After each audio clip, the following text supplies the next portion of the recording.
చుట్టూ ఫెన్సింగ్ పెట్టినరు, బోర్డులు వేసినారు. ఇది ఫస్ట్ బోర్డు, ఫస్ట్ ఫెన్సింగ్ పెట్టినాక వేసిన ఫస్ట్ బోర్డు. దీని డేట్ చూడాలి. డేటు 13/12/2023. అంటే కాంగ్రెస్ గవర్నమెంట్ వచ్చినాక వారం రోజులకే. 7 తారీఖు గవర్నమెంట్ వచ్చింది, 13 తారీఖు ఫెన్సింగ్ పడ్డది. 7 తారీఖు కాంగ్రెస్ గవర్నమెంట్ వస్తే 13 డిసెంబర్ 2023 నాడు చుట్టూ ఫెన్సింగ్ పెట్టి ఇక్కడ రాసుకున్నారు. ఏం రాసుకున్నారు? This land belongs to Kohinoor group. మరి 10 ఏళ్ళు బీఆర్ఎస్ ఉంటే ఎవడు ధైర్యం చేయలే, ఎవడు ఫెన్సింగ్ పెట్టలే, ఎవడు ఈ భూమి నాదని ఎవడు రాసుకునే ధైర్యం ఆనాడు కేసీఆర్ ప్రభుత్వంలో చేయలే. కాంగ్రెస్ వచ్చిన వారంకే ఫెన్సింగ్ పెట్టినరు. This land belongs to Kohinoor group అని చెప్పి బోర్డు పెట్టినరు. ఇది 13 డిసెంబర్ 2023. తర్వాత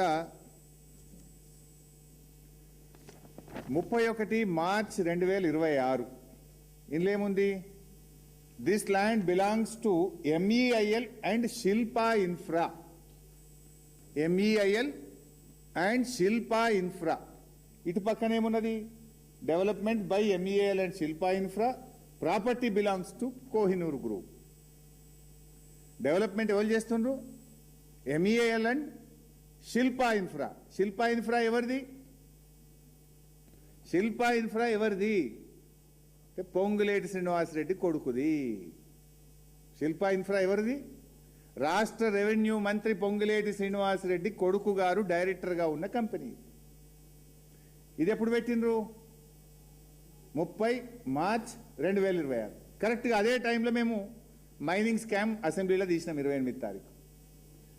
ఏమనుకున్నారో ఏందో మళ్ళా ఇగో 2 తారీఖు నాడు మలిపేసిండ్రు. 2 ఏప్రిల్ 2026. ఇదేమో 31 మార్చ్. ఇది 2 తారీఖు అంటే తెల్లారలేదు మర్నాడు. 31 నాడేమో ఈ భూమి శిల్పా ఇన్ఫ్రాద్ అన్నారు. 2 తారీఖు ఏం చేసిండ్రు? దానికి మళ్ళీ తెల్లటి పెయింట్ కొట్టిరు. పేరు కనబడితే మళ్ళీ ఏమవుతుందో బయటకు వస్తుందేమో అనుకున్నారేమో. 2 రోజుల్లో దానికి సున్నం కొట్టేసిండ్రు, పెయింట్ కొట్టేసిండ్రు. తర్వాత ఇగో ఇది 4 తారీఖు. 4 ఏప్రిల్ 2026. శిల్పా పోయింది, MEIL పోయింది. మళ్ళీ ఏమొచ్చింది? ఇదేందో వచ్చింది, జాయింట్ డెవలప్మెంట్ అని చెప్పి కోహినూర్ గ్రూపు ఇంప్లెక్స్ ఇన్ఫ్రా అని మళ్ళీ కొత్త కథ పట్టుకొచ్చింది. ఎందుకు మారుతున్నాయి బోర్డులు? మొన్న కూడా మీరు చూసిండ్రు. మైనింగ్ దగ్గర ఏమైంది? రాఘవ కన్స్ట్రక్షన్స్. మా అన్నవాళ్ళు, మా RS ప్రవీణ్ అన్న గారు పోతే తెల్లారి వరకు పెయింటింగ్ పడ్డది. శ్రవణ్ అన్న, RS ప్రవీణ్ గారు పోతే తెల్లారి వరకు పెయింటింగ్ పడ్డది. ఈడ కూడా ఏమైంది? శిల్పా ఇన్ఫ్రా తెల్లారి వరకు పెయింటింగ్, మళ్ళా మర్నాటి వరకు మళ్ళీ కూడా వచ్చేసిండు. ఈ చిత్ర విచిత్రాలు వెనుక అర్థమైతలేదా ఎవరున్నారు? తర్వాత ఇక శిల్పా సంగతి నేను ఎక్కడ ఒట్టిగా మాట్లాడట్లేదు. ఇప్పుడు ఏమన్నారు? శిల్పా ఇన్ఫాటెక్ అని రాసింది ఇక్కడ. శిల్పా ఇన్ఫ్రా అని రాసింది ఇక్కడ. ఇది మేము అందులోకి పోయినాం. ఏది ఆ కంపెనీ యాక్ట్లో పోయి ప్రింట్అవుట్ తీసినాం. ఇది Shilpa infra limited. Shilpa infra limited. ఇందులో ఎవరు డైరెక్టర్లుగా ఉన్నారు? శిల్పా ఇన్ఫ్రా లిమిటెడ్లో ఎవరు డైరెక్టర్లుగా ఉన్నారు చూస్తే సింగిరెడ్డి రమాదేవి, సింగిరెడ్డి చంద్రమోహన్ రెడ్డి రాస్తూ కింద 3వ డైరెక్టరు శిల్పా రాఘవ వెంచర్స్. ఇద్దరేమో పేర్లు ఉన్నాయి. 3వదేమో శిల్పా రాఘవ వెంచర్స్. ఇది 3వది. ఈ శిల్పా ఇన్ఫ్రాలో ఎవరు పార్ట్నర్లు, ఎవరు డైరెక్టర్లు అంటే సింగిరెడ్డి రమాదేవి, సింగిరెడ్డి చంద్రమోహన్ రెడ్డి, అదేవిధంగా Shilpa Raghava ventures LLP. Shilpa Raghava ventures LLP కూడా ఒక డైరెక్టర్ ఈ కంపెనీలో. దెన్ మేము శిల్పా రాఘవ LLPకి పోయినాం. ఇది శిల్పా రాఘవ LLP. దీంట్లో ఎవరు డైరెక్టర్లు అని ప్రింట్అవుట్ తీసినాం. అది అందరికీ యాక్సెసిబుల్. ఇది ఎవరైనా వెళ్ళి ఓపెన్గా చూసుకోవచ్చు, ఇందులో సీక్రెట్ ఏం లేదు. శిల్పా రాఘవ LLPకి పోయి దీంట్లో ఎవరు డైరెక్టర్లు అని తీసినాం.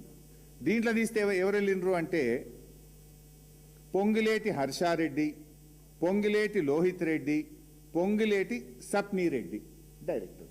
ఇంక ఇప్పుడు ఏమర్థమైంది? ఈ భూములకి ఎవరున్నారు? శిల్పా ఇన్ఫ్రా అంటే పొంగిలేటి కుటుంబ సభ్యులు ఈ నాదర్గుల్ భూముల వెనుక ఉన్నారని స్పష్టంగా బట్టబయలైపోయింది.